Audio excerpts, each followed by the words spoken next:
In this video, we're going to be talking about Charleston rhythms, right? Jack, I've no idea what this is. I'm so out of my depth here, but I'm really excited to see like what on earth is Charleston rhythms, So and why do they matter? yeah, so if we think back to like traditional kind of like 1920s type vintage type style, obviously in the 1920s it wasn't considered vintage, but now it is. If you think back to what that typical style is, that's kind of where this rhythm comes from. Yeah. And basically the rhythm itself, we can break it down to go on beats one and then the and of two. So if I'm going 1, 2, 3, 4, and we add in our ands, 1 and 2 and 3 and 4, and it'd be 1 and 2 and 3 and 4 and 1 and 2 and 3 and 4 and 1 and 2 and 3 and 4. Okay. So when we apply that to our... It sounds complicated, but maybe it's one of those things that you just need to do it and feel it. When you play it, it's not as. So you got... Yeah. Okay. So if I count 1, 2, so 1, 2, 3, 4, 1, 2 and 3, 4, 1, 2 and 3, 4, 1, 2 and 3, 4, 1, 2 and 3, 4, Yeah. 2. So it's a really great pattern because it makes you space. You sit in the mix. Yeah. So if you've got like your bass player going, Yeah.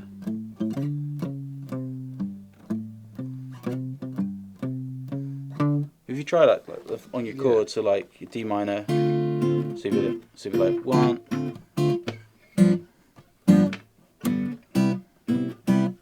I'm doing it opposite you. Yeah. 1. That's it. And then you got your bass going to, if you keep going.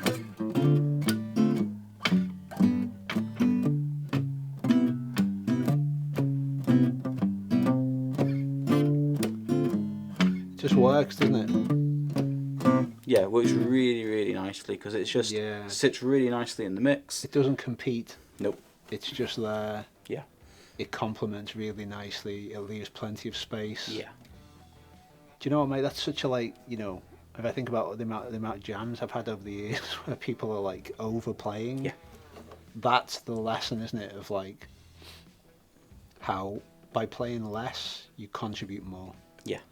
It's like such an important lesson. Yeah, and the other thing that you can do, like if we think about back to the last lesson we did on those Freddie Green type rhythms, you can maybe mix them up. So you could go like, I don't know, on the first chord, a 1, 2, 3, 4, 1, a 1, 2, 3, 4, but yeah, you're mixing up the. You mix them up, and then that makes a much more interesting and engaging because it's not regular. Yes. So you've got some more variety. Yeah.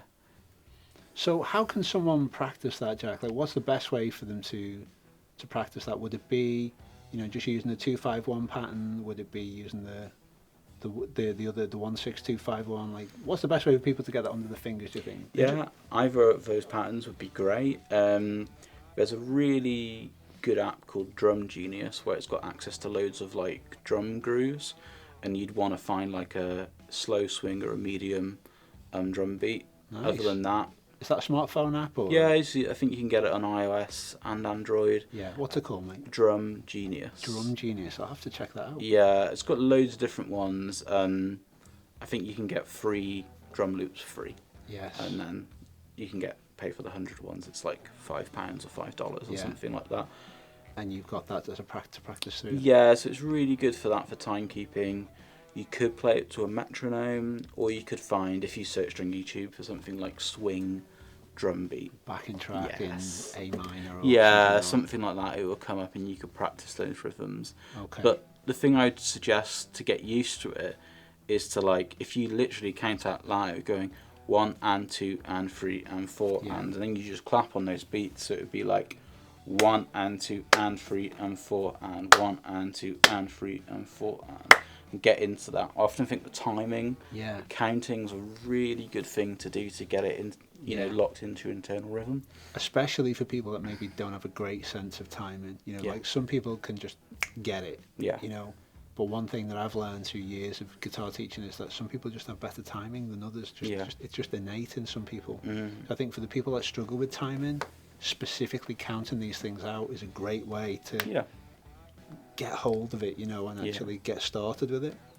Mm-hmm. Very cool. Okay, I love that, mate. I love that. Okay, so I guess the next step for you would be to practice this using. I think maybe the 2-5-1 progression is simpler than doing the 4-chord progression, isn't it? So I think practicing what we've just done there over that 2-5-1 position, and again, let's rotate it through. Let's do it in the keys of C, A, G, E, and D. I think that'd be a great way to get started with that. Yeah, absolutely. Anything else on that, mate? Are we done? I think we're all good. There's a couple of other things you can do to expand it, but I think for now, Just keep it simple. keep it simple. Okay, Jack, thank you very much. Charleston Rhythms, very cool. Thanks for that, mate.